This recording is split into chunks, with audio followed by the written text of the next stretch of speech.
Pagsisisihan mo ang ginawa mo sa akin. Isang liwanag ang tumama kay Goku, na nagdala sa kanya sa ibang antas, samantala, sa tuktok ng Abyssal Massacre. Ang isa sa mga lingkod ng huling boss ay nagmamasid sa lahat ng nangyayari kay Goku at kung paano siya mabilis na lumalakas. Panginoon, ilang buwan na lang, aabot na si Goku sa antas 90, at ang enerhiya nito sa Massacre ay mas malakas. Hindi ka ba natatakot na baka higitan niya ang iyong kapangyarihan? Magiging masaya ito, hindi ba, Zero? Ngunit Panginoon, ikaw ang hari ng mundong ito. Hindi mo maaaring hayaang mangyari iyon. Magkatulad sila ng beast na lalaking iyon na mabilis ding nakalampas sa Abyss Massacre dati. Pareho silang sumusulong na hindi natatakot na mamatay. Goku, umaasa ako na maabot mo ang level 100, sa kabilang banda, sa isip ni Goku. Ama, pakiusap mag-ingat ka sa iyong pakikipaglaban. Mula ngayon, gagawin nila ang lahat para tapusin ang iyong buhay. Dahil tinatalo mo ang kanilang mga boss sa hindi makataong paraan. Hindi ako naniniwala na wala silang gagawin. Alam ko na mayroon tayong bagong lakas, ngunit sa lahat ng tinalo natin, sigurado ako na maghahanap sila ng paraan para patayin ka ng walang awa. Alam ko, anak, hindi ko dapat tinapos ng ganon ang huling 5 boss. Ngunit, wala tayong dapat katakutan. Ikaw rin ang nagsabi niyan sa akin. Bukod dito, habang mas tumatagal ako dito, lalo pang lumalakas ang aking kapangyarihan sa pang-araw-araw. At ang pinakamahalaga, nandito ka, anak. Sa tingin mo kailan natin magagamit ang transformation na madalas mong binabanggit? Hindi ko alam, ama, ngunit kahit hindi natin yun gamitin, ang pagsasanib natin, kaya mong tapusin ang lahat ng boss ng abyss na ito. Sa tingin ko ngayon, si Daishinkan ay isa na lang simpleng tao para sa iyo dahil sa lakas mo. Nagdududa ako na makakayanan ka pa niyang talunin, sa kapangyarihang taglay niya. At kahit na muntik ka nang mawalan ng buhay dito ng maraming beses, hindi lamang kapangyarihan ang iyong nakuha, kundi pati na rin ang karanasan sa pakikipaglaban. Habang tumatagal, mas lalo nating nakokontrol ang purple na enerhiya. At ang iyong mga mata, ama, ay mas lumalakas pa kaysa dati. Ngunit alam mo ba, anak, habang lumilipas ang mga araw, patuloy akong nagtatanong sa sarili ko ng parehong katanungan. Ano ba talaga ang ibig sabihin ng lahat ng ito? Ano ba talaga ang abyss na ito? Bakit ang mga nilalang na may sobrang lakas na kapangyarihan, ay hinatulan dito na lumaban sa buong buhay nila, dito sa mundong ito? Ayan din ang aking iniisip, ama, dahil doon naaawa ako sa kanila. Sa aking tingin, ang hari ng mundong ito ay siguradong napakamakapangyarihan, at ito ay higit sa lahat ng ating nakalaban, marahil ito ang pumipilit sa mga mababang boss na lumaban sa atin, at siya din ang nagkulong sa kanila dito. Ayokong magaya tayo sa kanila.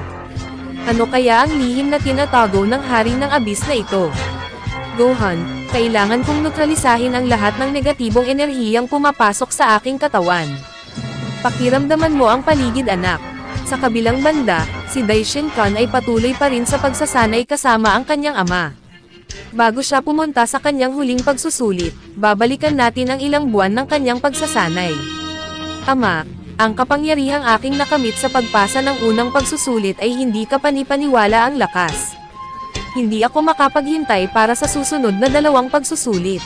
Ngunit anak, ang iyong ikalawang pagsusulit ay hindi kasing dali ng una. Ito'y aabutin ng matagal na panahon. Mali ka, ama, kailangan ko na yan, ibigay mo na sa akin. Ang kapal ng mukha mo, naglakas loob kang sagutin at utusan ang iyong ama. Sinabi ko na sa iyo ng 1000 beses. Kung nais mong maging isang immortal na anghel, kailangan mong magtiis. Pasensya na, ama, hindi ko na uulitin pa ang aking ginawa. Sorry, anak, hindi ko palalampasan ito. Kailangan mong disiplinahin. Ano ang sinasabi mo, ama? Isang pagkakamali lang ang nagawa ko. Anak, tayong mga anghel ay hindi pwedeng bastyusan ng anak natin, at ako ang anghel na di marunong magpatawad. Sa tingin mo ba ay narating ko ang posisyong ito sa pamamagitan lamang ng swerte? Kung ganun ang iniisip mo, nagkakamali ka. Nakamit ko ito dahil sa aking mga dakilang ginawa. Ang ama ng anghel ay pumalakpak, at lumitaw ang 2 anghel sa likod ni Daishinkan. Nakikita ko, ama, sa tingin mo ba ay mapaparusahan mo ako ng ganon-ganon na lang? Bigla, nagsimula ang isang labanan. Naghagi si Daishinkan ng ilang keyballs patungo sa dalawang anghel. Ngunit ang dalawang ito ay may kalamangan. Hindi ko alam kung paano ka pinalaki ng iyong ama, mukha kang mahina. Isa sa mga anghel ay pinakalat ang kanyang mga balahibo ng pakpak, at naglunsad ng higit sa 2,000 matatalas na balahibo. Muling ginamit ni Daishinkan ang kanyang gintong sibat ng anghel. Ngunit hindi ito nakatulong sa kanya. Bagamat lumikha siya ng isang ipu-ipu gamit ang kapangyarihan ng kanyang sibat, hindi nito nalihis ang mga balahibong mabilis na tumatama sa kanya.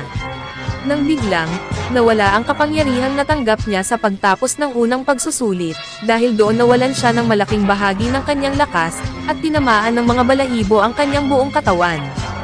Nakaranas siya ng maliliit na electric shock sa buong katawan, at narinig ang mga sigaw ng paghihirap sa buong lugar. Anak, habang tinatanggap mo ang iyong parusa, ipapaliwanag ko ang iyong ikalawang pagsusulit. Kailangan mong tanggalin ang kasalanan ng mundong ito. Ang iyong gawain ay dalhin sa akin ang bantay mula sa limbo, gumawa siya ng mga bagay na hindi tama, at dahil dito kailangan mo siyang patayin. Kung magagawa mo ito, makakapasa ka sa ikalawang pagsusulit. Inutos ng ama ng anghel na alisin na ang mga balahibo sa kanyang anak, kaya't nahulog siya sa lupa na sobrang naghihirap. Sa kabila ng galit ng anghel, tinanggap pa rin niya ang ikalawang pagsusulit. Bigla, mula sa lupa, lumabas ang ilang kamay ng madilim na enerhiya, at hinila ang katawan ng anghel, patungo sa lugar na kilala bilang limbo, ang lugar ng kawalan. Master, hindi mo ba iniisip na medyo sobra na ang ginagawa mo sa iyong anak? Dapat mong kanselahin ang pagsusulit na ito. Wala akong balak na gawin yan, kilala ko ang aking anak. Ang lugar kung saan ko ipinadala ang aking anak ay higit pa sa kanyang inaasahan.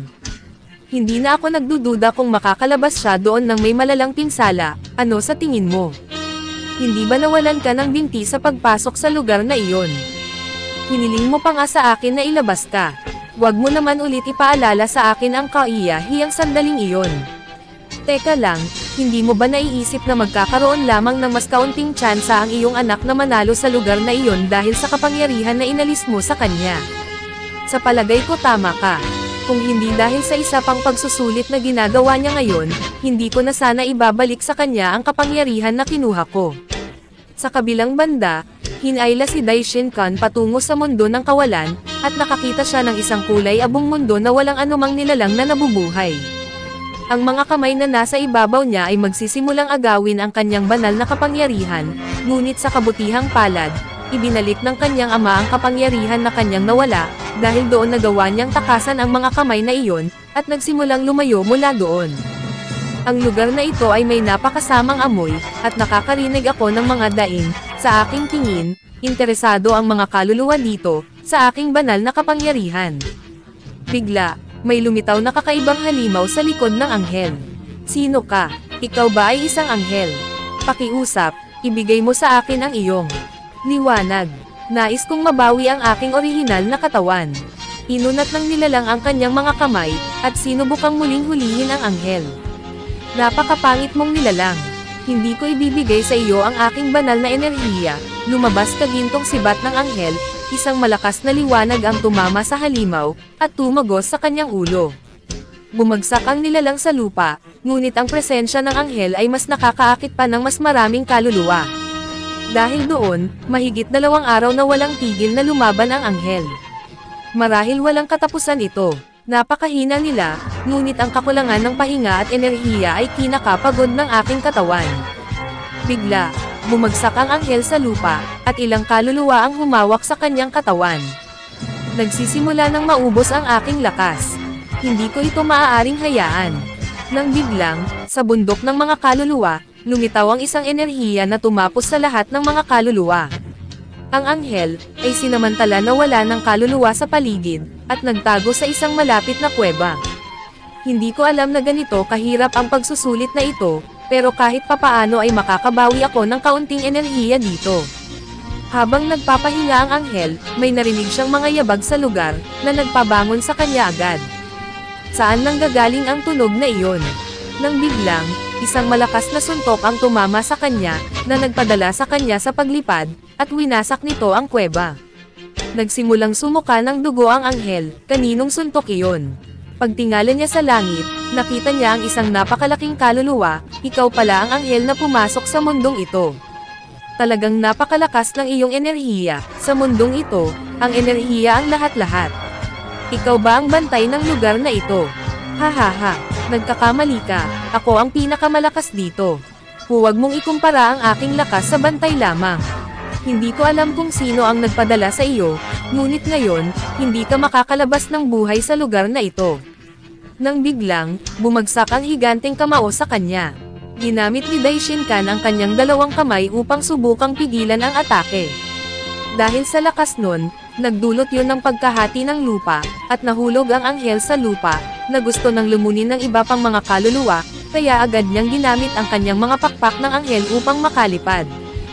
Sa mundong ito, hindi ko magamit ang aking ki para lumipad, kaya ang tanging magagamit ko lang ay ang kapangyarihan ng anghel na mayroon ako, at ang aking gintong sibat.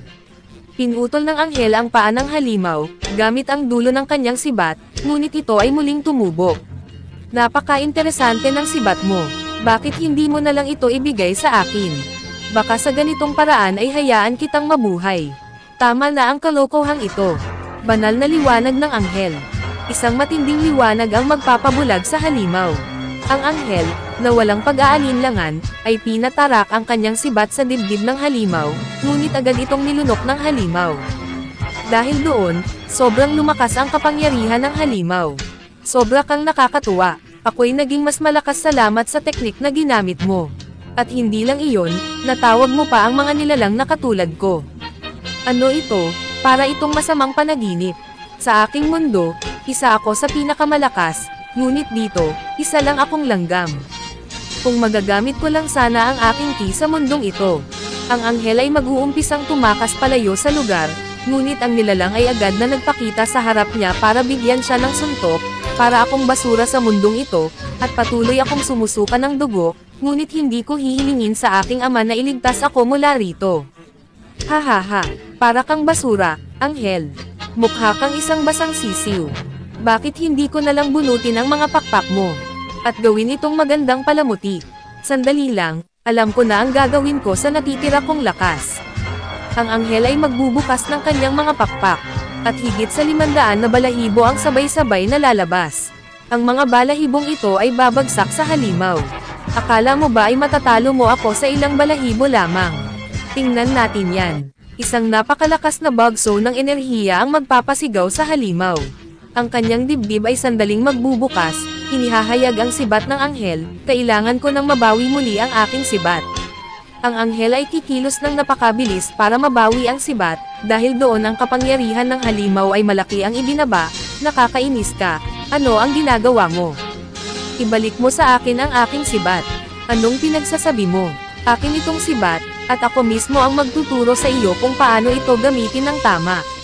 Ang sandata ng anghel ay sobrang lalaki, at ito ay ipapatama niya sa halimaw. Kung tatama ito sa akin, maaari akong mamatay, at nang ang halimaw ay susubok na umalis, hindi ito makakakilos. Dahil ito ay nasa ilalim ng kapangyarihan ng mga balahibo ng anghel, pinapangako ko, na ako ay muling magbabalik, at ako ay maghihiganti, at ito ang magiging huling salita niya bago maglaho. Ano ba ang nangyari? Nagawa ng aking anak na gamitin ang aking teknik. Hahaha, anak talaga kita. Ama, pangako ko na makakalabas ako dito. Hintayin mo lang ako.